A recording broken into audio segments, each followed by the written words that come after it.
Tea Party members. Hello, everyone. We have a special treat tonight. We have young Christopher who's going to come up here and lead us in the Pledge of Allegiance. Come on up, Chris. Will everybody rise, please?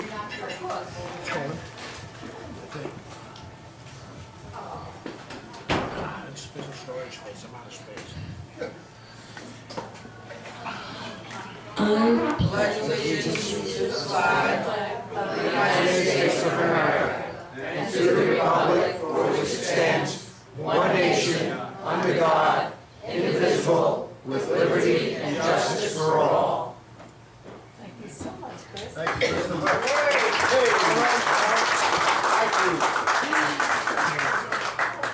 Bill.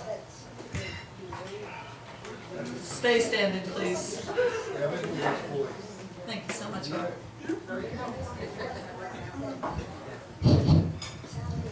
Let us pray.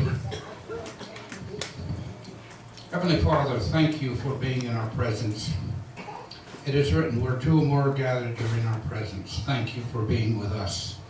Father, be with us. Fill us with your spirit, your wisdom, your understanding. And fill us with your spirit and send us off on a journey to bring glory to your holy name. So be with all of us tonight. Let things go well with the tea party. In his name we pray. Amen. Thank you so much. Thank you all. So, once again, we have a jam-packed night, and we have a guest tonight. His name is Jeff Bell. He asked if we could receive him quickly because he has to get to another tea party meeting, which is a good sign. More than one tea party in the state of New Jersey, blue state of New Jersey. So, Mr. Jeff Bell, will you come on up? Thank you. Mr. Bell's running in the Republican primary so that he can go against Cory Booker, who should not be Senate, but that's my opinion. Thank you very much, Joel, and I appreciate your enabling me to go early in the program so that I can get to my next Tea Party meeting. I am running because Cory Booker does not have a clue on how to fix the economy of this country. I disagree with him on virtually every other issue as well, but I think that the hollowing out of the economy in the last 5 years has a specific cause, and it's a cause that he supports. He wants it to continue, and it is the monetary debauchery by the Federal Reserve and the fact that they have kept zero interest rates since December of 2008. Zero interest rates. It sounds really good when you first hear about it, except it's easy money, but no credit, at least no credit for the middle class. The only people who can borrow at the tiny interest rates we have are Wall Street, big banks, corporations, and people who don't need a loan. That's who can borrow at those rates. For everybody else, having an interest rate that low is prohibitive in the opposite direction from having an interest rate that's too high. And when the interest rate is near zero, savers cannot save. They cannot keep up with what little they've been able to put aside because they can't get any interest rates on their bank accounts, their savings accounts, or their CDs. So that crushes middle America, middle Americans, New Jerseyans who are having a hard time keeping up with the cost of living. They say inflation is low, but the last time I went into a grocery store or went to a gas station, it didn't look very low to me. The other thing that happens with zero interest rates is that it crushes small business. Now, why is that? You would think that a small business would have a wonderful time borrowing at the 1 or 2% interest rates, except the community banks normally give lines of credit to small businesses. This is the lifeblood of small business. They don't float a bond issue. They borrow on a line of credit if they want to expand and hire new people. But the community banks can't make any money by lending at 0%, and there's no way that they can charge a higher interest rate because the Federal Reserve is sitting on interest rates. So the number of lines of credit that is available to small business has been reduced by as much as 1/2. And so even a profitable small business has trouble expanding. And in a normal, healthy economy in this country, who is it that creates most of the new jobs? Small business. Exactly. It's small business. And they wonder why we have a jobless recovery, a recovery that has produced no net new jobs, a so-called recovery, I should say, in the last 5 years. No net new jobs. And who does this hurt the most? It hurts people who are on fixed incomes or whose wages and salaries cannot keep up with the higher cost of living. And it is particularly crushing to the young. And I saw it in a writer who wrote about 7 or 8 years ago. The worst thing that can happen to anyone is to not have a future. And you have young people, young men and women, who have gone to college, they've worked hard, gotten a degree, borrowed money, their parents have borrowed money, and they have a degree that is the value equivalent of a piece of wallpaper. A square foot of your wallpaper, that's what it's good for. Because there are no jobs opening up that would permit these people to begin their lives and begin an independent life away from their parents and get started on their life. Think about getting married, buying a home. It is not possible. And when you've had 6, 7, 8 years of this, people having no future that they can see economically, you start to get to the point, if it lasts long enough, where the country isn't going to have a future. Now, I have run for the Senate before in New Jersey. I did it more than 30 years ago. I defeated an incumbent Republican senator who was very liberal. I went to the general election and I was defeated by Senator Bill Bradley. But that was a time when, even if you lost to somebody like Bill Bradley, you could work with him. He and I worked together. I got to be a friend of his, and he was one of the prime forces, along with President Reagan and Jack Kemp, whom I also worked with, in getting the top tax rate and other tax rates way down, from 70 to 28% during the 1980s. Excellent.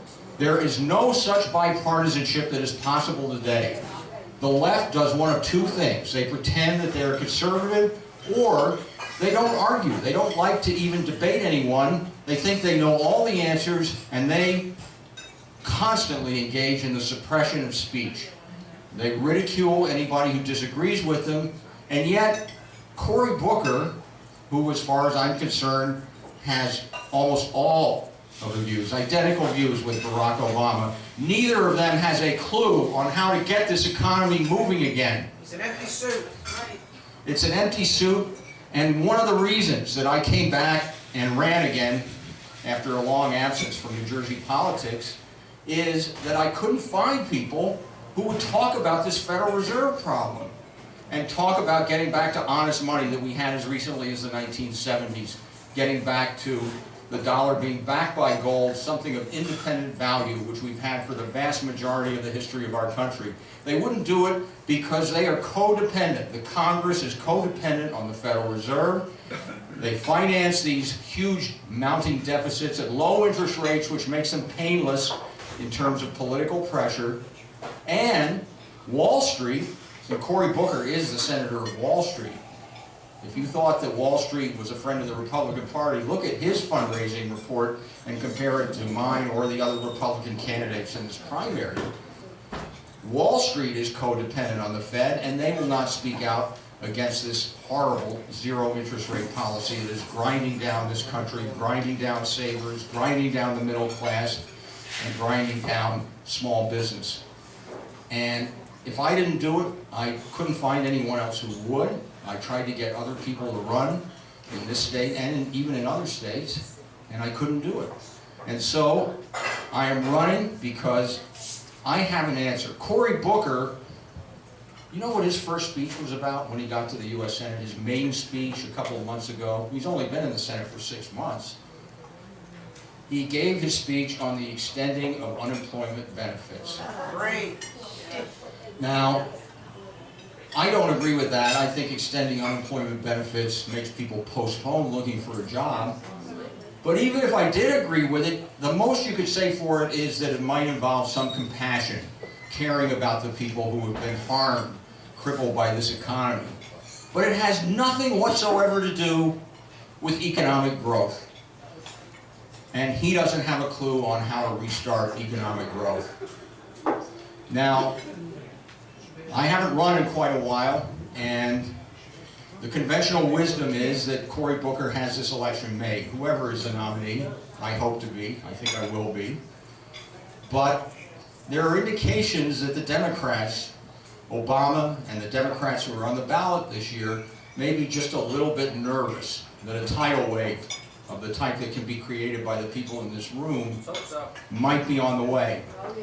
And since I'm an older guy and haven't run in several decades, my campaign manager, who's here with me now, convinced me that I had to go on Twitter. And I said, I don't want to go on Twitter. When people tweet, the only tweets you ever hear about seem to get them in trouble. They seem to tweet in heat. And so I resisted doing that, and finally, I said, okay, you say I have to do this, okay. So I agreed to go on Twitter, and what happened the next morning when I woke up, I had my first follower. You know, if you go on Twitter, you have followers. My first follower, Senator Cory Booker. And so that's why I think the other side is more worried than the conventional wisdom would have you believe, and that is why I am delighted to be running for the United States Senate in the state of New Jersey, and with your support, I think we can pull it off. Thank you very much.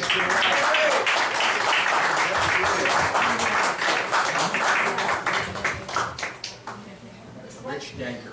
Rich, come on up. Rich, can you come on up, please? And I'm going to do this because we had young Christopher. Christopher, how old are you? 9. Rich, how old are you? 31. Oh, wow, you look alike. Okay. And he's still younger than we are. And that's what we need. We need you supporting experts. I mean, this is a great team, right? Yeah. Really? Yeah. So I thank you both. I thank you for contacting us. And come back at any time. And I wish you we all wish you the very best. Sit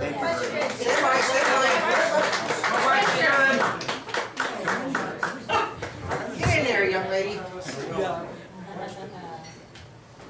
Good shot. All right. Thank you. So nice to meet you. Question.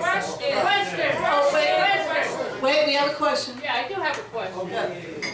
I would like to ask this gentleman that if he is a candidate for the Senate and is running against Mr. Cory Booker, what would be your major strategy to defeat him?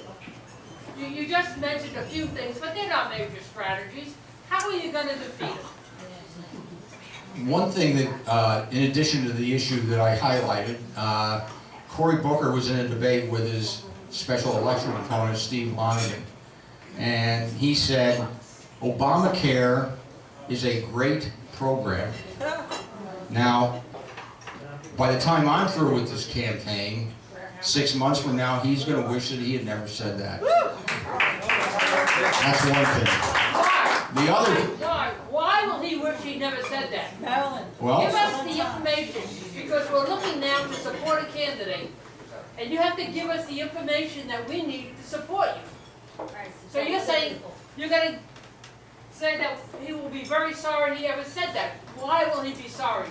As you know, Do you have a website? Obamacare is a big issue. my website is, Sue Ellen, I'm is not asking your website. Wait, Marilyn. well, she asked me for it, I'm sorry. Marilyn.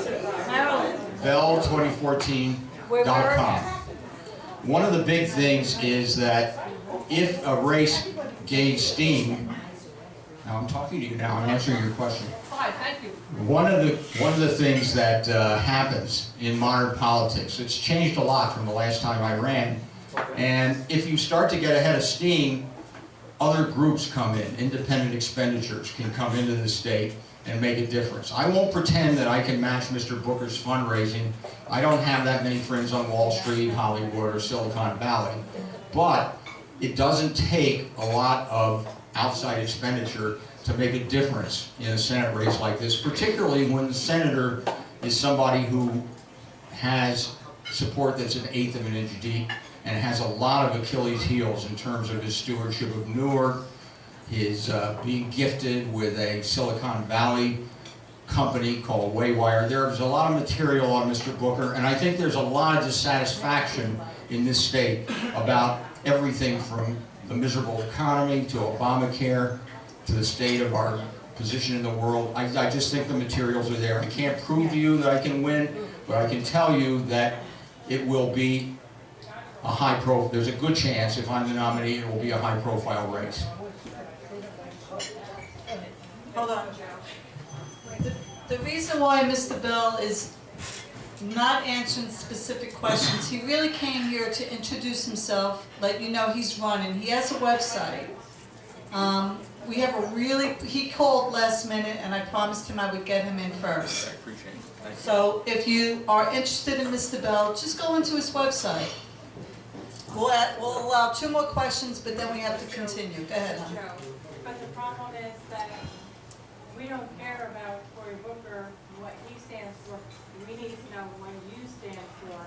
And it needs to come from here, which means it doesn't need to come from a website, it needs to come from here. I was asked what my website is, so I answered.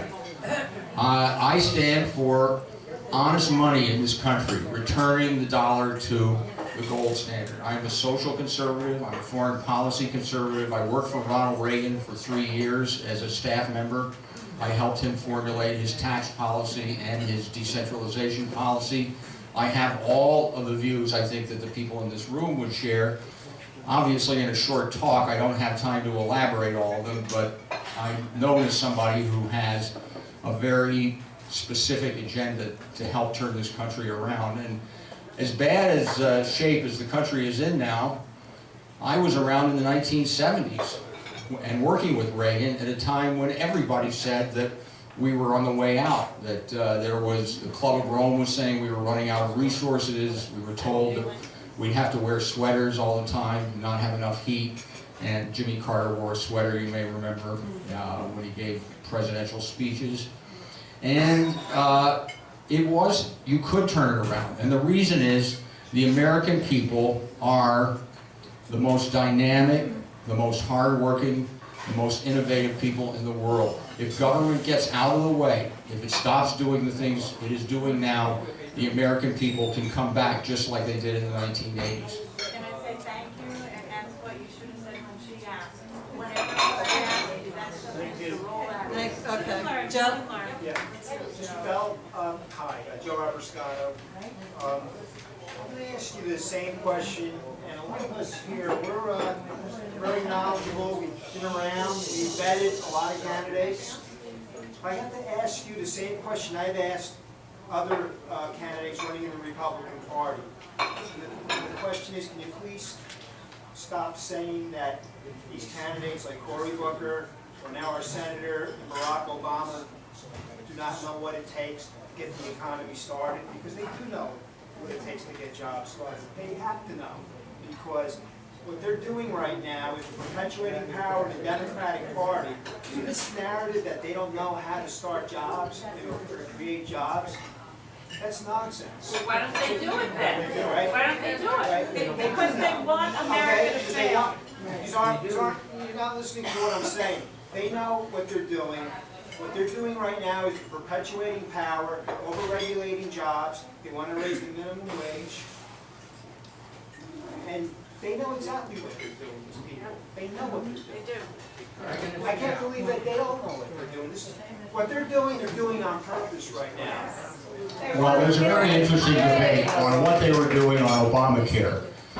Did they intentionally have a website that didn't work? Did they intentionally have a program that was hurting most of the people it affected?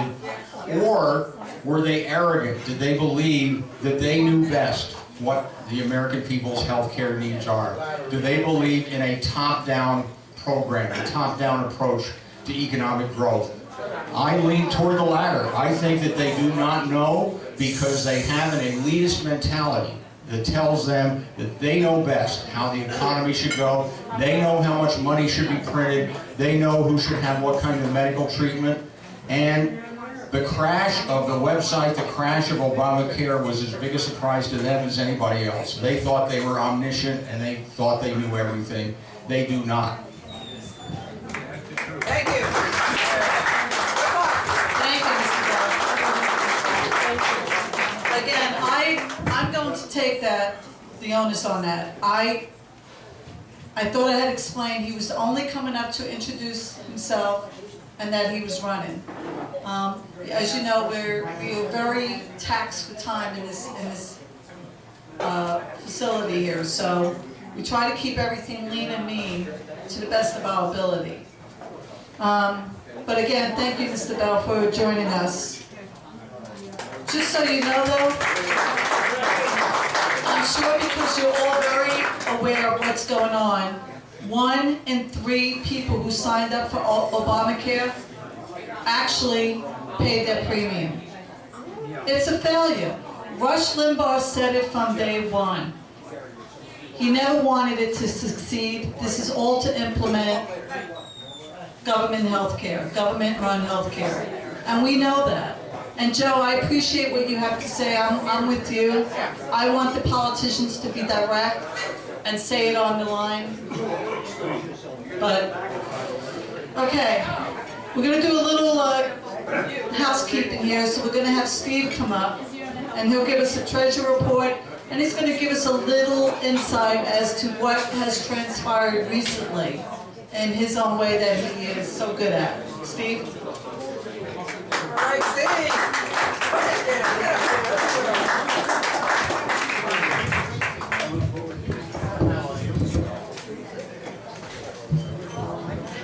Okay, good evening there, fellow friends and patriots. First, let me give you our treasurer's report. We have paid up our current flag bill for our Memorial Day parade, so they are ready to go, and we are at a current balance of $1,153.47. Assuming no questions about that, that is our treasurer's report, short and sweet. I'd like to talk to you a little bit today, doing something a little bit different. Ordinarily we talk a little bit about history, and we are going to talk a little bit about history, but slightly different. A few years ago, I don't know, it's probably been many years now, I remember coming home from school, and my father was asking me, what the heck is social studies? And I said, I don't know, it's like history. And so I said, all right, well, what exactly does that entail? Because we always had history. I can't, I hate the microphone. Okay, so I was asked, what is social studies? And of course we looked into that and we found out when social studies actually started. So the internet is not 100% clear. They think it's somewhere around 1938. But it wasn't really prominent until about the 1970s, and then we stopped talking about history, but social studies. And that would have been fine because it consisted of a few things. We talked about sociology, economics, we talked about civics, history, geography, and also a thing called current events. And it would have been actually pretty simple if your teachers had explained it to you and said, well, why is this relevant? What the heck difference does it make for me to talk about civics and history? And the answer would have been pretty simple, but they never actually got to the point where they explained, why is it relevant that we're talking about current events in social studies, and how is that relevant to history? And if they had actually just explained something very simple to me and my peers, how is it relevant? And that would have been by a simple quote we all heard before by George Santayana, and that is that those who cannot remember the past are doomed to repeat it. And the fact of the matter is that we have been repeating these doomed failures, many of them we've just talked about tonight, such as the economic policies of the Democrat Party, but also something else he brought up, subsidies. We're subsidizing our government, we're subsidizing all kinds of industries. Right now the Export-Import Bank is now about to go before Congress to be either reissued or removed. Hopefully they'll repeal it finally and just get rid of that. That would be great. I learned an interesting fact just this week. One of the speakers, a history professor at Hillsdale College, some of you are familiar there, he put out a great new book. I have not had a chance to read it. Someday in my stack of 50 books. I will get to read that. But I learned this interesting fact. Who can tell me what was the very first industry that was subsidized in America? Cotton? No, it wasn't cotton. Corn. Rice. Garment. Garment industry. No, it wasn't, well, sort of the garment industry. Okay, it was actually beaver pelts. Beaver pelts were the first subsidized industry, and that was because the British were up in Canada, and they were basically doing it cheaper, and they were taking some issues, and we, of course, got to be worried. The fact we just fought this Revolutionary War against the British, and our people were worried that we were going to end up in another war because they were going to be sneaking across the border and coming in from Canada. We'd be refighting a war, and we were in no position to do that. So even my beloved George Washington went along with the program and subsidized an industry. So it started way back then. So it has gone on ever since, and there's probably more we can talk about in the future with that. But the most recent one we talked about with not only subsidizing, but some other issues that have come to light is, who's all heard of Clive Bundy? Okay, so we've all heard about Clive Bundy, and he's the rancher out in Nevada, and they had all kinds of interesting, I guess, issues that have come up with that. So we're not going to talk about the free speech issues or some of these stupid words that he may have committed and put out there in the public, because obviously that's a whole other topic unto itself. What we'd like to talk about is actually the land issue. We had a conversation the other night with some of the board members, and a discussion came up as to, could this be related to Agenda 21? And I wouldn't be so naive as to think that some bureaucrat somewhere in Washington, D.C. didn't think that, hey, I can work this, and I can make this happen, and we can take extra land and give the government more power, because that's what these bureaucrats do. However, this issue started way, way, way back, actually during the Articles of Confederation. So back to the founders we go.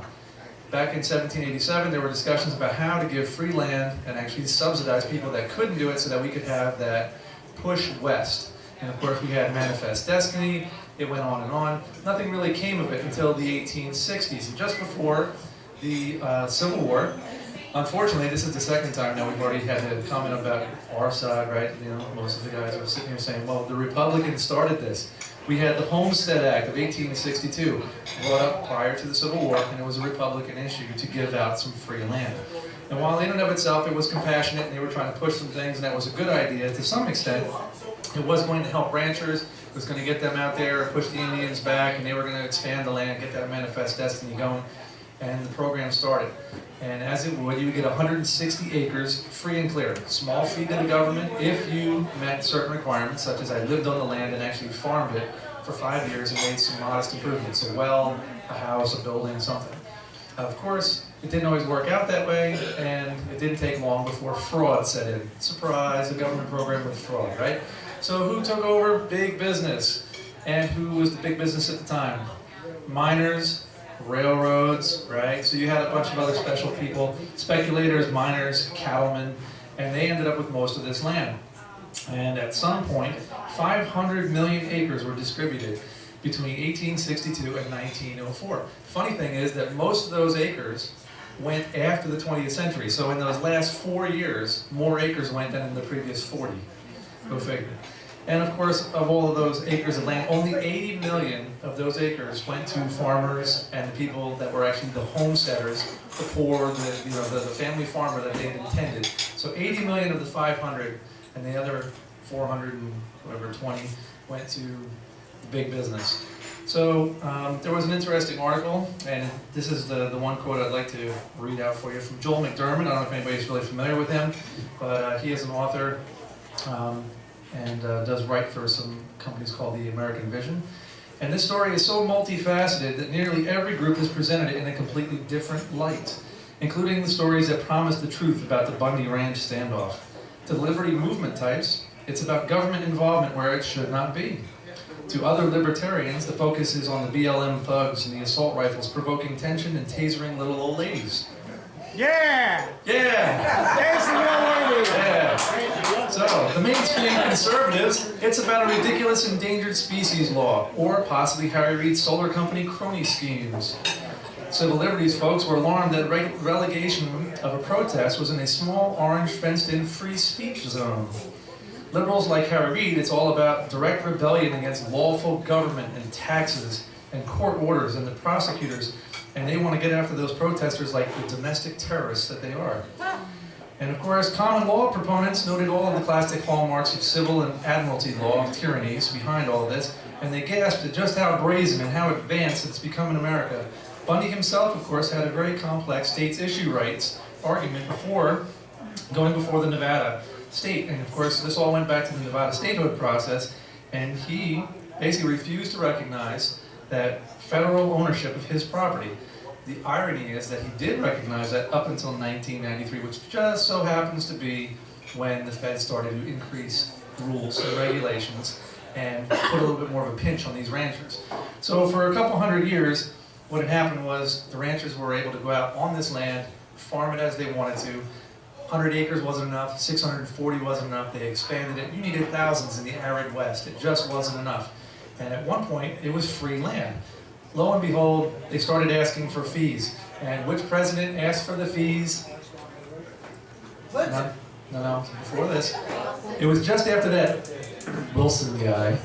FDR wanted to, of course, expand government. So what does he do? He adds more regulations, more fees, and as he does that, they passed a few more laws, and of course the ranchers did not like this, so they protested and they fought it. They thought it was a form of socialism being encroached upon them. They fought it for a little while, but eventually they did cave in and they paid the fees.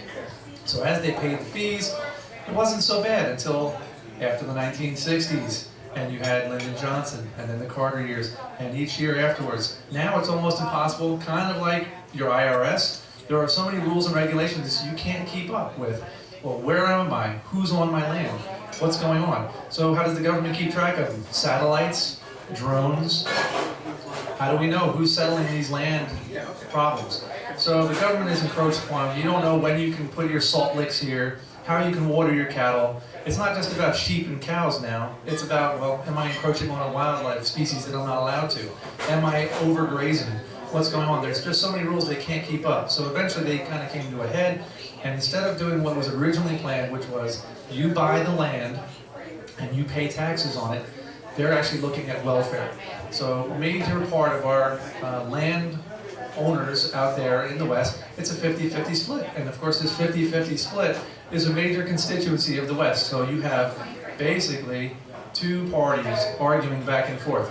You have the BLM ranchers, who are the welfare ranchers for all intents and purposes. They receive a government grant and subsidy, and they pay a one small fee to graze on these lands. Whereas the private ranchers actually own their own land, pay taxes, and have to start more of their own money to raise their cows. So the BLM ranchers who have been subsidized all these years are up in arms, but they've been at a serious advantage because they've been farming for 1/10 the price for their cows as somebody else raising that owns their own land. Originally this land was supposed to be given back to people and you could go out and buy it, and there's obviously a lot of problems with that, but if we don't get back to the fact that we are subsidizing this, and some people are going to go out of business, some people are going to get hurt by it. It's not just about free land, it's about government owning land they were never intended to own. And that'll bring me to my last 2 points. And if you went back to the time of the founders, several of them had, not only in our own Constitution, but other private letters and documents. And the Constitution, if you read it, in a couple other spots, not just the Fifth Amendment, which a lot of people brought up, is that the government will not, this is the federal government, shall not own or control lands beyond the District of Columbia, post offices and postal roads, and military bases. And yet, up until now, we are currently at about 50% of the land in the West is owned or controlled by our federal government. So this is a freedom issue. It's about land, it's about subsidies. The government does not belong in the land business and they should get out. And so I will just close with our good friend and buddy, Mr. Ronald Reagan, where he quoted, "Freedom is never more than one generation away from extinction. We did not pass it on to our children in the bloodstream. It must be fought for, protected, handed on for them to do the same. Or one day we will spend our sunset years telling our children and grandchildren what it was once like to live in the United States where men were free." Amen.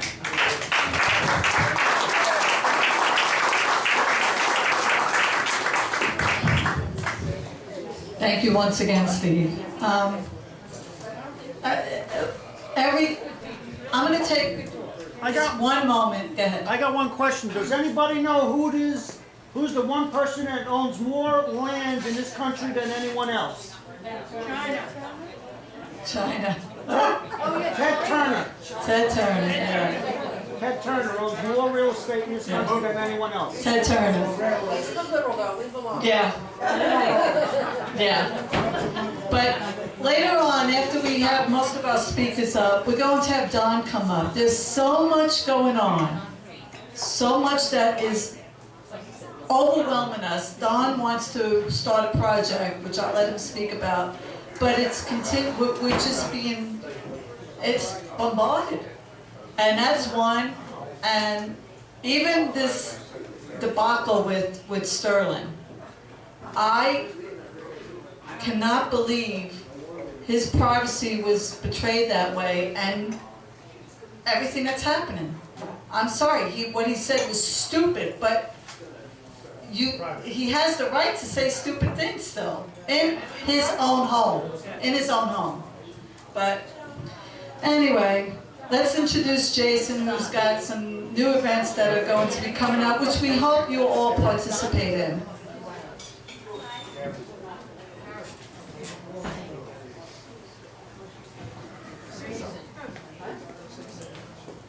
Thank you.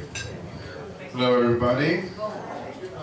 All right, as I spoke about in the last meeting, we're doing the Lakewood Blue Claws game this June. And as I mentioned, today is the last day to sign up and collect money.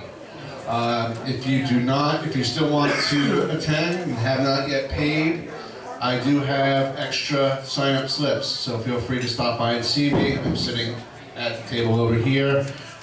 Cash only, please. If you do not have the exact change and you're okay with me getting the money back to you when I give you your tickets at our June meeting, by all means, we'll go ahead and do that. But today's the last day to sign up for the baseball game. Anybody that went to the one last year knows it was a great time. We had a good number of people. We showed our face, showed our numbers there, so we're gonna have another great time as well. What date? I'm sorry, it's gonna be the 14th of June at 7 p.m. And again, if anybody has not seen the flyer that was running around, it's going to be $10 a person, for $10 for adults, $7 for seniors and children. And you also have the option, if you would like, to purchase a food voucher for $5. And that's going to entitle you to a hot dog, soda, and chips. So you can buy as many of those as you would like. So again, that's going to be June 14th, 7:05 p.m. If you have not yet signed up and would still like to, I have plenty of blank forms. So see me, fill out your form, give me the cash, and I will bring the tickets to our next meeting and start handing them out. Any questions regarding the baseball game? Yes, John? Will there be a table? Will we have a table set up? We are not having a table this year. No, we will just be sitting around. We're going to have a group seating. Everybody's going to be sitting together. If you want to come early, kind of walk around the stadium. We're going to have our new shirts. We will hopefully have our new shirts, and I'll be talking about that shortly. So yes, we're just going to be a group of us sitting together. No table, no handing out anything. We have business cards, and we want to run into anybody who's interested, who sees us wearing our shirts. We can certainly hand those out, but as of the table, no. Any other questions regarding the baseball game? Okay. Anybody? Again, I think I mentioned this in the last meeting. If you cannot go to this one in June, I'm planning one for August as well. So there's that option as well. So just stay tuned for those dates, and I'll probably announce those at the June meeting too. The Jackson Memorial Day Parade. Again, we're doing that this year. That I believe is, I'm still trying to get the details squared away. The contact who we work with, they're very flaky in getting back to us. But the details that I do have, it's going to be Monday the 26th of May. The parade starts at 10 a.m., so I think we're going to get around, meet up at 9 a.m. just to get everybody basically corralled and in place for when the parade actually starts. We're going to be meeting at Doc Connor Boulevard, and that's the high school in Jackson. So again, that's Monday, the 26th of May it starts at 10 a.m. We're hopefully going to be at 9 a.m. Again, a lot of this is still tentative. We're still trying to finalize the details. We'll be sending out a mass email blast, and of course posting on Facebook with further details. And once we get something solidified, we're going to be putting that out. Any questions regarding the parade? Okay. And Jason, over there. oh, sorry, Joe. Go ahead. Can we bring our gas and flags to this one? What? Our gas and flags? Anybody have an answer if we can? We did. You know what, let's swing them, and if they say put them aside, we'll just put it up on. I knew what, it's not here. It was the Irish, The St. Patrick's Day parade, they were restrictive about that. So we can't do it with this one? Yes. Okay, we can bring gas and flags to this one, to the Jackson parade. Any other questions? All right, moving on, as Dan alluded to, as you know, we have all had our usual East Jersey Tea Party shirts that we have been wearing for however many years. Dan asked me to create a new one, and I did. And the design is right here, and I'm going to be passing the example around. So, as of right now, we're looking to have it done on black shirts. If we can get them done in color, we're going to look into that in the future. But this is going to be a new logo that we're going to be using in addition to the oval or circular East Jersey Tea Party. So this is going to be on the new shirts that we're going to be creating. Hopefully, we'll have them for the Memorial Day parade. That's what we're planning on, and definitely the plan to have new ones for the baseball game. And again, if for some reason they are not ready, or you choose to, or do not have the time to buy one, of course, if you have a regular current East Jersey Tea Party shirt for these events, please do wear them, because then it just shows everybody out there that we're one united team and one united organization. Any other questions? Okay, thank you. Thank you, Jason.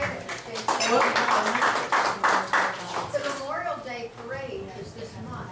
Yes. How are we going to be able to order them and get them before the parade? Shirts? Yes. Good question. Next. Everything is still up in the air with the shirt, so we're trying our best to get it for the parade. But that's easily resolved. If we can get them in time of the parade, we'll just bring them to the parade and you wear them over a shirt. And you can buy them there. Yeah, yeah, $100 a piece. yeah. For you, Bob. So, Okay. Alrighty, actually, I'm gonna have, yeah, Don, where's Don? Don, you're hidden. Come on up, Don.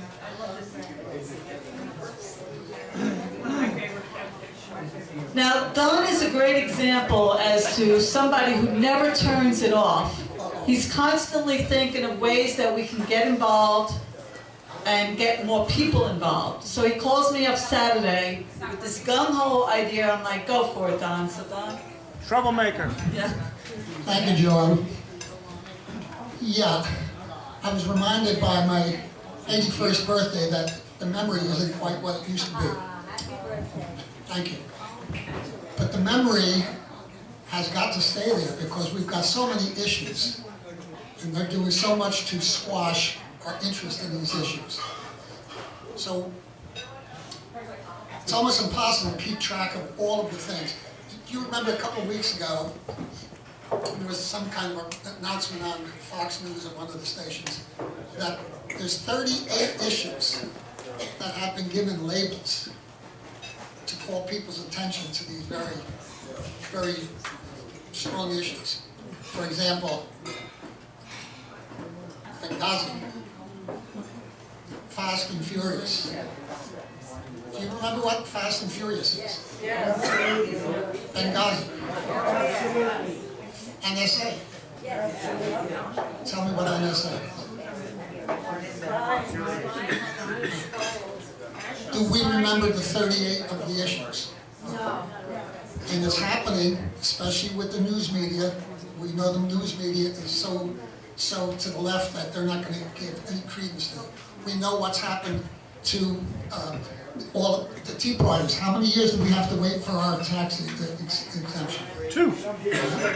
So they're counting on us, the Tea Party movement, for fading away. I'd like to suggest, with those 38 issues, and I've heard other announcements that there's as many as 100. Now, if my memory's slipping, and time going by, they're winning that war on issues. And we've got to keep it alive. We've got to keep it alive, especially before this November, because that's when we've got to take over Congress again. But we have no chance in the last 2 years of Obama's term. So, what I'm asking each of us to do, start looking into what the issues are, what the 38 or the 100 issues are. Write them down. I'm going to ask for a couple of volunteers to join me, if it's okay with Joe Ellen and East Jersey Tea Party, to join me in meeting a couple of times, and we'll come up with a plan of how to have a project where we can send each other or send our group emails with the name of the issue and try to have 1 or 2 sentences describing it, so that when we put it out on our emails, I have a email network in where I live of about 100 homeowners. And when we send out emails to them, not necessarily with Tea Party stuff, but we send out emails, we ask them to forward it on. So it multiplies and multiplies. We can send emails to newspapers, remind them of these issues, which, and you know yourself, look what happened with Benghazi this morning, right? How many watched Fox News a little bit, okay? So we've got to keep these issues alive. They're still as valid as they were when they were first exposed. And I would, again, ask anyone who would like to join me. We can have some meetings over the next week or 2. Definitely get these issues out again before the public, before November, okay? So if anybody would like, I have my email address. I can hand it to you. We can correspond with each other that way, okay? And thank you very much. See, again, that is what we need. More people who just, we sent out an email blast announcing the meeting. And in the email blast, I said, I'd like everybody to come out with an idea, something that we should be involved in, something that we could be doing. I'm hoping that everybody did that. We sent out a blast, Chris Smith. We got a notice from somebody who's keeping tabs on what's going on within our state. Chris Smith voted to keep extend unemployment benefits. We asked people to call him. Did anybody do that? Yeah. I called, Steve called. Did Steve? I got the nobody's around routine. Did you get any results or? I'll pass that on to the congressman. Yeah, you do that. Yeah. They basically, Steve and I are being ignored. And I always end my conversation with whomever I call at Chris's office. I am one of Chris's constituents. He works for me. It's not the other way around. He owes me an explanation when he is making decisions that affect me. It didn't work, but still. We need to be strong in, as Jason said, being a unit, being a group, being forceful. If everybody in this office had called Chris's office, in this room, had called Chris's office, maybe he'd be here tonight, trying to explain why he sided with Nancy Pelosi on an issue that, I don't know, does anybody here agree with what he wanted to do? Okay. We need everybody to be involved. If we're going to make a difference, we need to be involved. So, okay, Dan, come on up and do your thing. What do you mean do my thing? Do your thing, baby. His time expired. I'm not a baby. Okay, I don't want to hold up our guest speaker, but we do have a couple things here going on.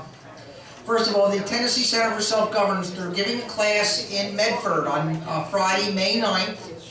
I'm going to take the day off. It's $50, and it's basically, we really have been doing a lot of things wrong, and the other Tea Party groups that have taken this class have been adamant in saying we must get some of our people to take this class. Now, I spoke to a few people here tonight that are going to take this class, and I expect some great results from it. So there you go. It's May 9th, it's a week from tomorrow, and I'll send out an email blast, I'll send it to Bill, he'll send it out, and there'll be a link to register. You can just register right there. What training is it? It's the Tennessee Center for Self-Governance. You can go on the... I took that class. How was it? It was good. I liked some of the things I had to say, especially one of my frustrations with our liberty efforts is I don't think we're working well together. I don't think that we're working strategically, and that I think there's things that people do that are successful, but we're not hearing of it and learning what they're doing. So they were successful in getting multiple conservatives elected to Tennessee, which had been a long, for over 100 years, and always been Democrat. And I think they've got a majority of Republicans in office now where... They've got a great formula. I'll talk more about the unification over here in New Jersey in just a minute. They have a specific way they do it, and they've had success with it. Okay, there's going to be an Article 5 debate about Convention of the States coming up in Hillsborough, New Jersey, and that is on May 13th. It's a Tuesday from 7 to 9 p.m. at the Christian Community Chapel. I'll send out an email on that. Write that down. Article 5. Okay, that's on the list to go out. Monday night, May 5th, Steve Lonigan's having a little fundraiser over at Capone's on 17 Washington Street. I would ask everybody to try to get there if you possibly can. The suggested donation is $40. It's going to be from about 6:30 to 8:30. So if you could get out there, fantastic. They make the best eggplant parm. Where is it at Capone? Capone's in 17 Washington Street in Toms River. Got that out. Okay, Voiceover New Jersey. I've spoken of this a couple of months in a row now. It continues to grow. We're expected to, at some point this summer, we'll expect to have 50 groups from across the state, just New Jersey, working in concert with each other. We're probably close to 40 now. It's not only Tea Party groups, it's all kinds of groups. As I said before, Right to Life, NJ2AS, you name it. Campaign for Liberty. All of these people are beginning to work together. No questions. Well, actually, that goes to what Lynn was Exactly. And what I'm seeing now is because this thing is growing organically, I mean, it is coordinated. It's an attitude of coordinated cooperation. We're not even done forming it all together, and already groups are working actively, reaching out with each other, coordinating activities, and just combining themselves.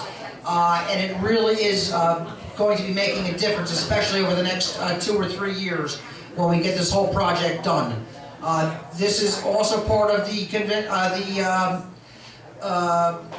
class for the Tennessee Center for Self-Governance. This is all part of it. We expect to take New Jersey back from the Democrats, hopefully in a year or two. We have very ambitious fundraising plans and activity plans. So there's some great news. Stick with us, and just stick with us. I also sent out letters to all the Senate candidates, including Cory Booker, a 10-item questionnaire, and I'm hoping to get all those questions back by May 19th for publication on May 21st. There's also well, that pretty much covers it, all I would like to say tonight. So thank you very much for being here tonight. I would also like to take this opportunity. What do you want? I'm going to put you off. You're not going to boot me. I'm going to introduce our guest. No, I want you to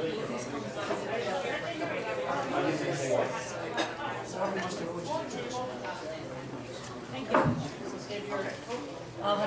Sorry, okay. Sit down, shut up. Sit down. And you forgot the joke. At every board meeting, Dan says, "You gotta have fun. You gotta have fun." Dan, did you bring me the joke? No, I didn't. Anybody got a joke out there? Yeah. Oh, good. You're gonna come up. But we have Robert who wants to come up and speak. And after Robert, we're going to do a little break. But I want to remind everybody, we're going to have our first prize. What is today? May Day. Okay, everybody agrees with Dan, it's May Day, which is a communist day, right? Anybody else know, anybody know what else it is today? St. Joseph Day of Prayer. National Day of Prayer, who said it first? Okay, see we got somebody honest, you get the bumper sticker here. It is the National Day of Prayer, and if anything, this country needs prayer. Yes? Mr. Gary Rich has another engagement to go to, Okay, so could we get him up now? come on up, Mr. Rich. Gary Rich. It says, not a little. So Dan, you come on up and introduce Mr. Rich. Hello. Hello there. How are you? Do you have anything you want to pass out? No, I just, if you want to hang on to this. Mr. Rich here, Freeholder Gary Rich, has been a member of the Conservative Party back in the 1990s and ran. They were very successful, and he's now a Republican freeholder out of Monmouth County. Mr. Gary Rich, big hand. Thank you very much. As I was thinking about what I was going to say tonight, I was thinking back to when I got involved in politics. And it's hard to believe that I'm as old as I am now, but I started when I was 27. First elected as a councilman in South Belmar, and I've been involved in this a long time. And I like your conversations, I like the thoughts of all the things that you're trying to do. But I'm going to give you a couple of suggestions tonight on really where you can be most effective. Because you've heard that saying that all politics is local. If we start locally and we work locally, all the issues that are up on the federal level, I'm as upset and ticked off as everyone else is here. But if we really want to get some things done, we can do them here. And I'm going to tell you a little bit about those and what we can do. First of all, let me ask you a question. How many people here are from Monmouth County? Pretty much everybody? Okay. Okay, how many people are here from Ocean? The good people are from Monmouth. No, everybody's good. Don't get me wrong. Everybody's good. Okay, so my first question is, how many people have been to a council meeting in your town? Excellent, excellent. How many of you have been to a county meeting? Great. So from a participatory standpoint, that's really great that you have an opportunity to come and see what we go through as we try to make a lot of changes. And I'm really excited now because, believe it or not, even though we're frustrated and we see the kind of things that are happening with Obamacare, is when things get tough, and I think you mentioned it, the tough get going. Now, for the longest time, when I was doing my Conservative Party thing, and I'll go back to that in a minute, it was all about ideas. So you bring the ideas. I know the gentleman had an idea about how he wanted to try to get some people together and start to think about how you do things. But never, ever think that we cannot overcome the situation that we're in today. If you go back and you read the history, our history has never been like this. It's never been stable. It's been up, it's been down. But we need to just stick in it, just like we do in everyday lives. Some days it's good, some days it's bad. But this is what it takes for us to continue to do this. Politics is hard work. I'll give you a little bit of my background. I don't want to bore you, but I was first elected as a councilman in South Belmar. Spent 3 years there. We were fortunate enough, we moved to Brielle, bought a house, and we raised our family. It was during the 80s that I got involved, at least on the Board of Adjustment in my local town. I always liked to be involved in it. But just like you, I got frustrated because I saw in the 90s when you had things like, remember Ross Perot running against Bill Clinton, there was a lot of things going on. How many people remember Hands Across America when Jim Florio raised the taxes? Do you remember the gentleman who started it? He lived in Belmar?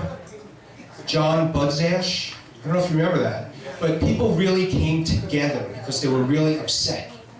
And what I give you credit for, because I know that you come here once a month, is that you can be the backbone of what we need to do to go forward. So in the 90s, I met up with a gentleman by the name of Tom Blomquist. Tom was a captain in the Coast Guard, and he had been second in command in the Ocean County Republican Club. And what happened was, there's always, you hear about backdoor dealings, how candidates get picked, nobody really knows who they are. So Tom kind of spun off, conservative guy, started the New Jersey Conservative Party. Now, one of the things that we did differently than perhaps you've done here is we actually went out and put our names on the ballot. I ran a couple of times. I ran against Frank Pallone for Congress. I ran against 2 assemblymen from Ocean County. And I think we put a little scare in them. We did, because we couldn't raise a lot of money. People didn't want to get behind us, because when you look at the ballot today, you have a Republican column, you have a Democrat column, and then you sort of have everybody else. So we were not able to get a column so that we could really, and that's the tough part about when you're an independent and you're running. You really need to have the backing and have your name at the top of that ballot. So it's a real challenge. But you know, we did it because we felt that this should be a bottoms-up government, not a top-down.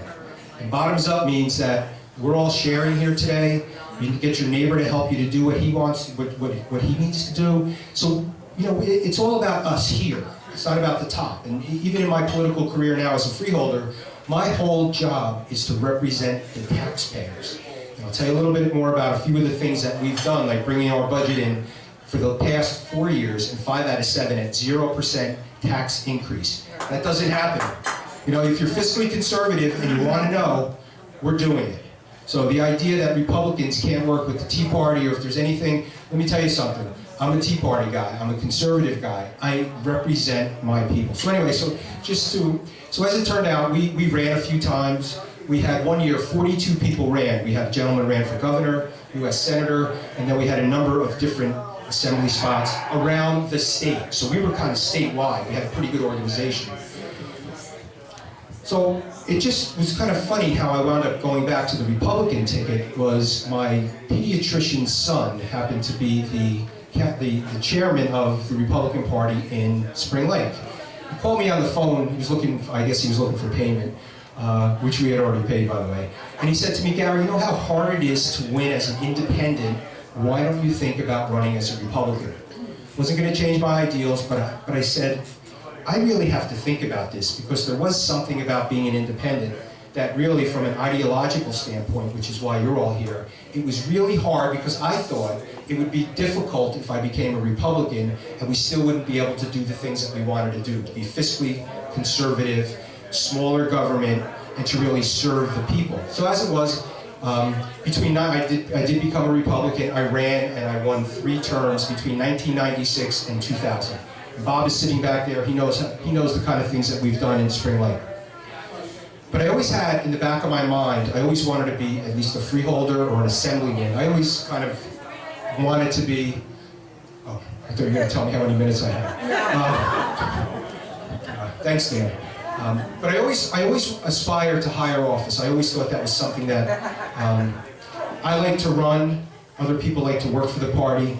But for a 20-year period, there weren't any openings. So I kind of waited my time, went through the process, and finally won a convention, and then got on the ballot 3 years ago, because I'm up again this year, and I won a seat. So some of the things that we've done, and I'll just share those with you, is that we have passed the budget. I'm the Finance and Administration Chair. 3 years in a row, we brought it in at 0%. Okay, so that's a pretty good thing today when you look at people who, it's very easy. Oh, by the way, you get about 10 people that come to your meetings. So if we wanted to raise the taxes, we could do it all day long. So we're out there every day looking at the budget, trying to figure out the best way we can do it. I have so many things, and I'll just go through these very quickly. The library system today. Monmouth County has a great library system. But the libraries have changed the way that we deliver books. When we went to the library, that was the only place you got a book, took it home. Then they had copy machines. Remember, you could actually copy pages for a quarter? I don't know if you remember that, but I certainly do. We have care centers. I know Freeholder Curley was here last time, and he talked about the care centers, but it's an obligation for us to do the right thing. And we're gathering the information, and we'll make a decision on what we're going to do with the care centers. I do not make rash decisions based on not enough information. And it's important. We found out a lot of things that we'll be able to work with the care centers, depending upon whether we sell them or we keep them. Talking about economic development, there's 2 words that recently came to being for all of us in New York City, which is going to be a great impetus for people to leave New York City. 2 words. Anybody know those words? Bill de Blasio. Thank you very much. Thank you very much. The more that this gentleman continues to force people out, the better it's going to be for us. So let me give you an example. The Middletown Council has Sloan Kettering. I don't know if you're aware of this. They bought a building at exit 114. For any of you that have had sick friends and had to go all the way up to Basking Ridge or into New York City, they've enticed them to come here. And they have a beautiful building that should be opening within the next year. When you think about the access in Monmouth and Ocean County to New York City, and I think of young people who are starting technology companies today, they decide they want to get married and have a family, where's the best place to live? In our 2 counties. It's just unbelievable. Fort Monmouth, now we're trying to get that revitalized. Commvault is building a huge facility there. If we can get more companies to come here, that means that we have an opportunity for growth. Because we're not going to stop the juggernaut of taxes. We have to get ahead of it. We have to run and get ahead of it. Fort Monmouth is another, I mentioned Fort Monmouth and also Homedale, the old Bell Labs facility. That's another great place for us. So we're trying to think this thing through. We've got energy plans that we're working on. How do we reduce the cost with all of the buildings in the county? We looked at solar lighting after Sandy. It would be a great idea, at least to have a couple of them in your town. If anything, God forbid, should ever happen like that, what would we do? It's dark. The other one that we're working on is solar traffic lights, which has been a bit of a challenge. You know, when you see all of these solar farms with all those big solar panels, that's a problem, because those panels are big and they're inefficient. So if you went to an intersection and I had to put 12 of those panels around an intersection, where would you put them? Intersections are pretty tight. But we're trying to think outside the box. Ideas. I'm putting together an innovation challenge at the county, and oftentimes we always talk about thinking outside the box, but if you think inside the box, we have the answers. It's just how do we take that and make that into something that will benefit everyone at the county. Because we're, like you, we're looking to shrink, we're looking to find areas where we can consolidate, and that will help the taxpayer. So I just really thank you for the opportunity to come in here, tell you that we are doing good things. And so let me throw out a couple suggestions. I'm up this year, I'm running, I know that you have projects. We have a campaign headquarters in Freehold where people come and they make phone calls. And they come and they meet other people that think just like you do, just like I do. And it's great to be around that because it's exciting. You know, oftentimes you sit at home and you read this stuff and it gets you down. You almost have to put that to the side. I think Bruce Springsteen said 57 channels and nothing on. Well, today, you know what they're doing? They're inundating us with useless information.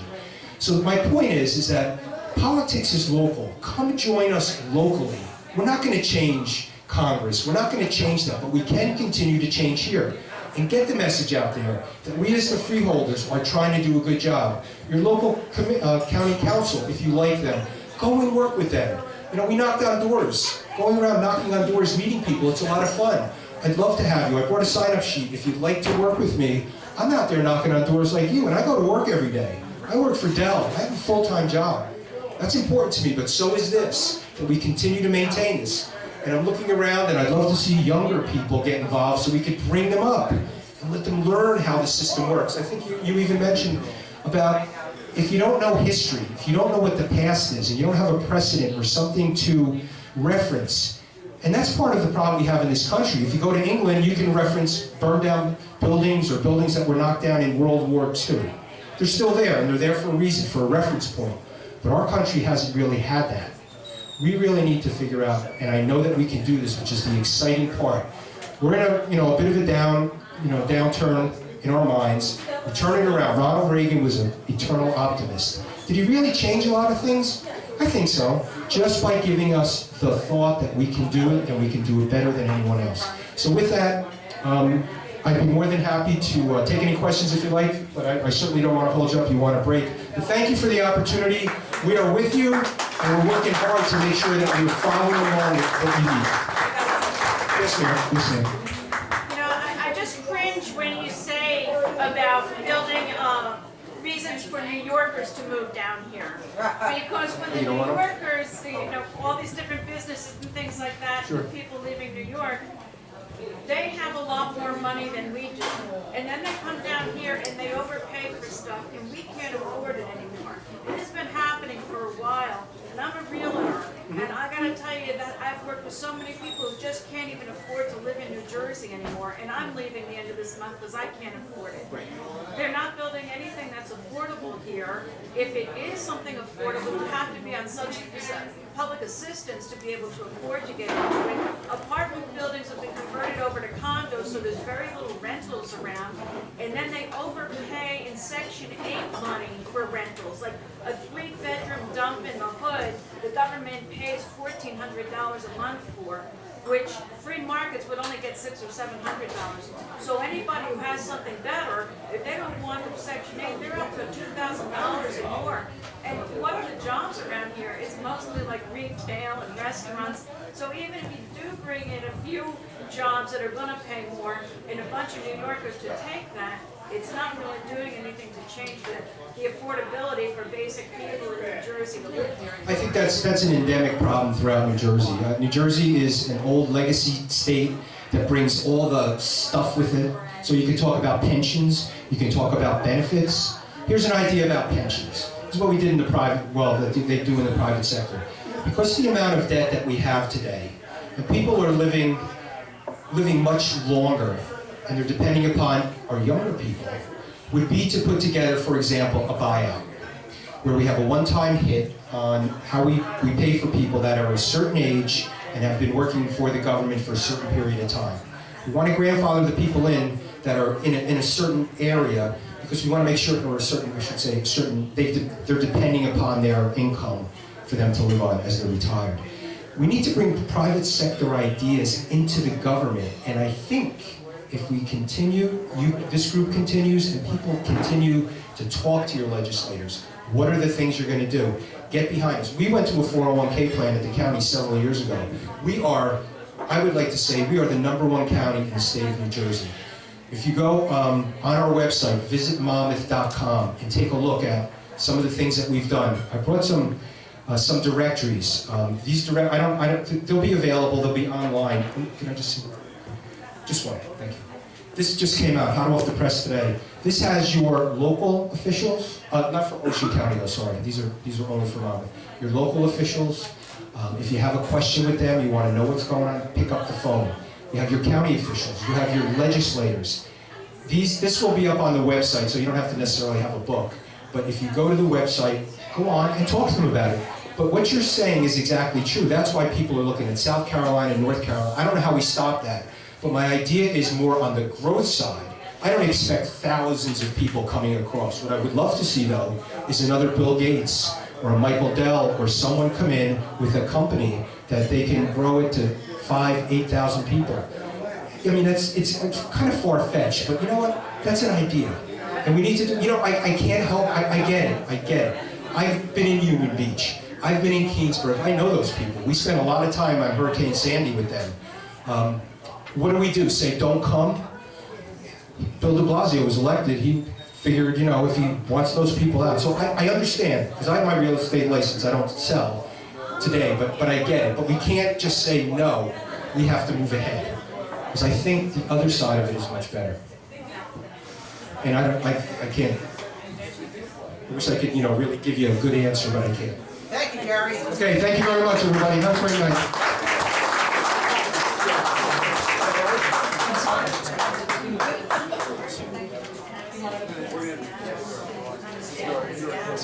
Okay. The one glued to the bottom. Who glued it? 278-466. 278-466.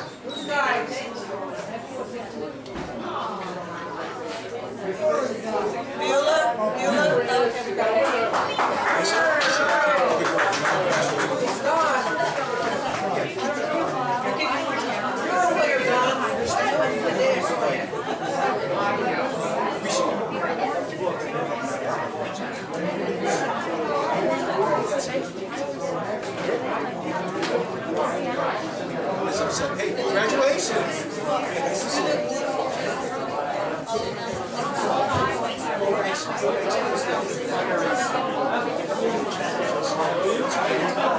Hello, how you doing?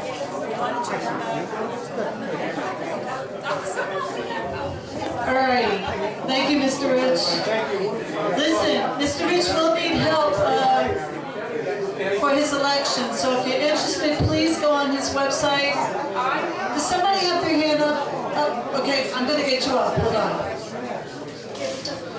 Steve, did we pass the bucket around there? We're doing it now, okay. We're gonna pass the bucket around, and I didn't get a chance to say this earlier, but thank you always for your generosity.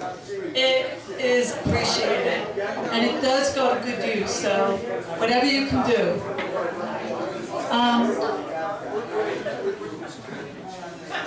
One more thing I wanted to mention, and I'd like everybody to hear this. Steve Lonigan is a grandfather. Steve Lonigan's a grandfather. His grandson's name is Alex, but he needs prayers. His heart stopped. He's still in the hospital. So if on the National Day of Prayer, if you could offer up prayers for him, that would be appreciated. Also, Jimmy Blue is back there. Jimmy Blue is back there. Also asked that we mention Steve Lonigan does need help in his campaign. So either see Jimmy, raise your hand please. Either see Jimmy or we'll send out Mr. Lonigan's email. But if you could devote some time so that Steve can win this primary, that would be appreciated.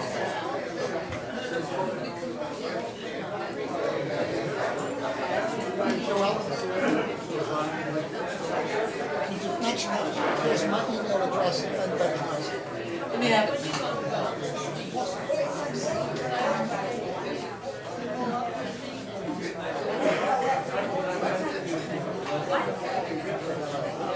Well, that's one of the things we're going to talk about. We're going to have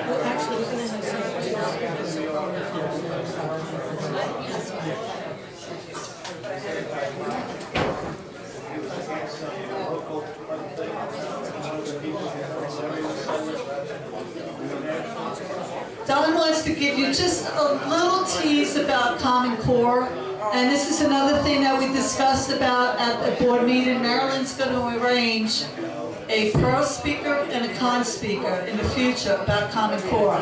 But Don wants to just tell you a little bit. I wound up as a supervisor of social studies at the end of my career as a teacher. And I can tell you that social studies is what it's called. And it really isn't history per se. And Common Core has so far touched on math, correct? Science, English, and I often wonder why they haven't gotten to social studies yet. Because they're very controversial already. And when they hit social studies, they'll be held to pay. Okay, thanks, Don. I'll admit this, I'm brand new on Facebook, but I already see on Facebook today there's something viral going around about a young man who went up against a school administrator of how bad Common Core is. So if you have Facebook, look it up. Here's Don's email address. If anybody's interested, come on up and get it. Why don't you give it out? Don, you okay with that? Okay. You ready? S is in Sam, Y, is that an L? L, R as in Robert, D as in Don, O-N, at optonline.net. There's no R in it. Syl2Don.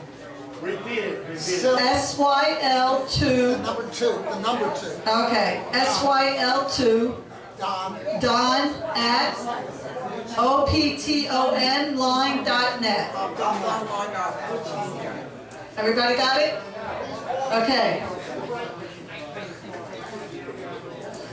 Robert, come on up.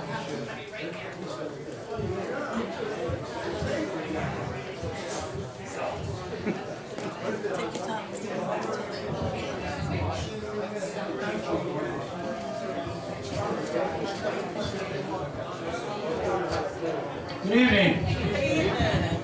How many people here get the Asbury Park Press? Not anymore. Not anymore. Amen, brother. Okay, and here. This was in the paper on the 29th of April. And it says, there are lots of proud races in America.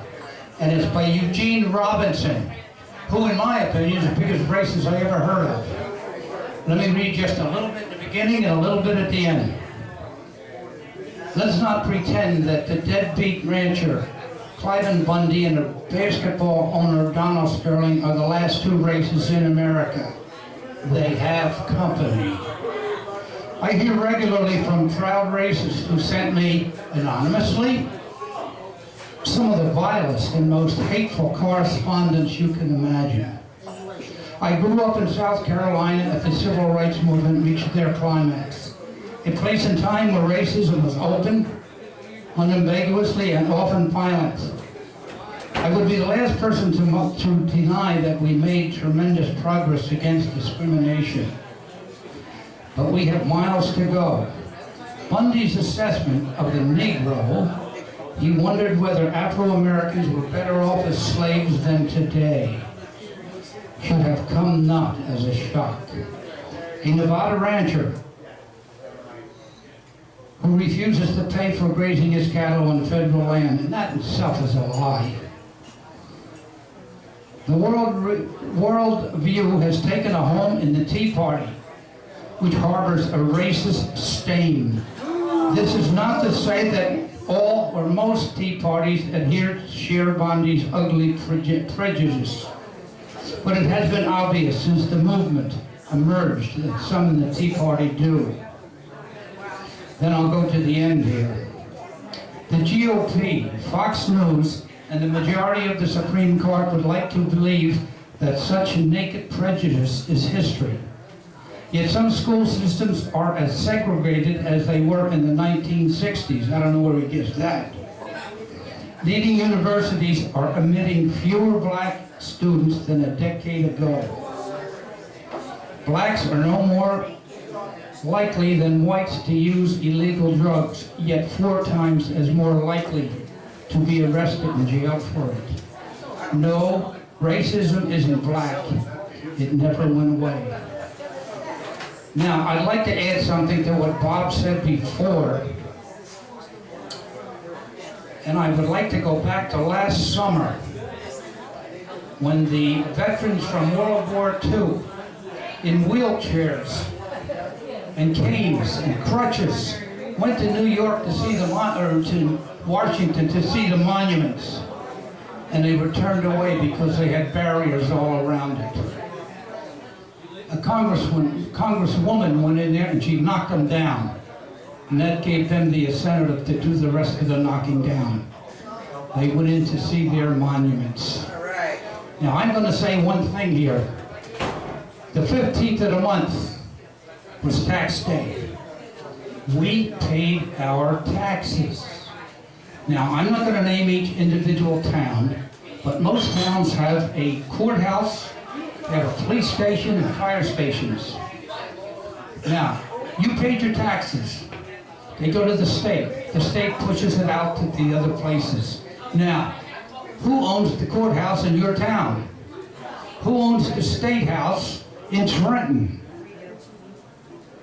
The people do. Not the government. The people own it. The lawnmower that they cut the grass at the White House is owned by us. All of us own that lawnmower. We own the White House. We own the Capitol. The federal government does not own a thing. They just oversee it. And it's up to us when they do something wrong to stand up and fight them and say, no, that's our land. You're not telling us what to do with it. So I think once we realize that we own the United States of America, there is no such thing as federal land. It's our land, not the federal government. So until we all get together, whether it's in this room or we all get together in the state of New Jersey and tell them, no, you're not going to do that. We're going to be better off. Thank you for listening to me.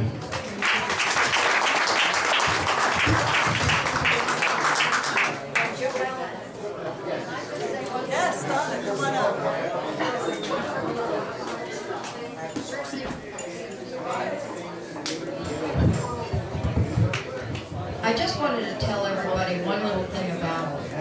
owning this country. Because I just heard on Andrew Wilkow that China is making Ecuador pay back their debt in land. And we are the biggest debtor that China has. So where is our land going to go? Are we really going to own it, or will China? We can give them the Staten Island landfill. Thank you, both Donna and Robert. And that's what I'm talking about. The passion that Robert just exhibited is what it's all about. He's angry, and he has a right to be angry. Once again, that lie is being perpetuated that the Tea Party is racist. I don't get that, Brad. But if anybody gets that paper, respond to those types of letters. If you don't want to respond, send a quick email to the East Jersey Tea Party, and one of us will respond to it. But don't let it go unchallenged. Respond right online. Yeah, I mean, don't allow this to go unchallenged. Remember when the Tea Party first met, and the black congressman said that we spit on him? I was right there. I kept yelling out to Bill O'Reilly. That's when I stopped watching O'Reilly Factor. Get all the videos that were right. Everybody you know was filming it. I emailed, get that congressman to get it. I mean, his own guy, his own aide was videoing. But they espouse these lies and nobody challenges them. And we should challenge them. John. When Charlie Rangel did this last summer, I wrote a letter asking him to come down to our meeting. I still haven't heard. What? Remember that? Remember when John very nicely extended an invitation to Mr. Charlie Rangel, and he said no. Done. Why don't we extend an invitation to the person that wrote that? That's a great idea.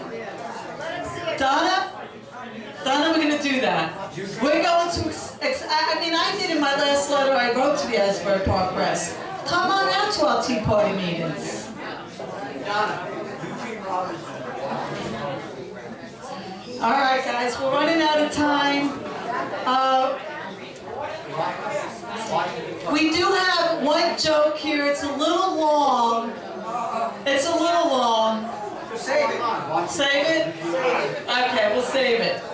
But we're doing, well, actually we're 2 minutes before 8 o'clock, so where's Don? Don, come on up. And Christopher. Come on up, Chris.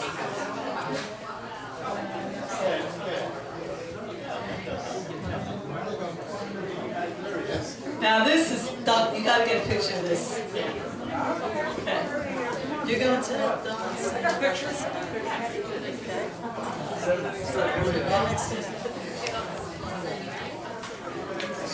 Everybody rise.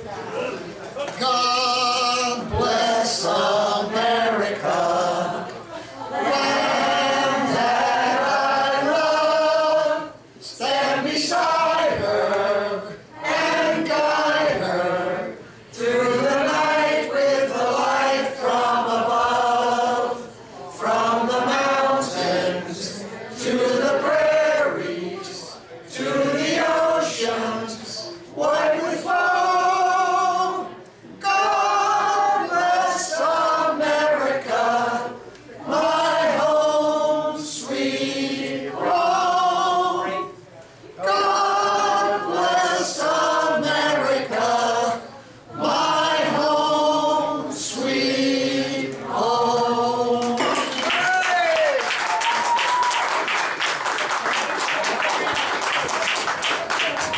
Thank you, Chris. Come back. Thank you. Have a good night, everyone. Don't forget, we need some new ideas. Mailman.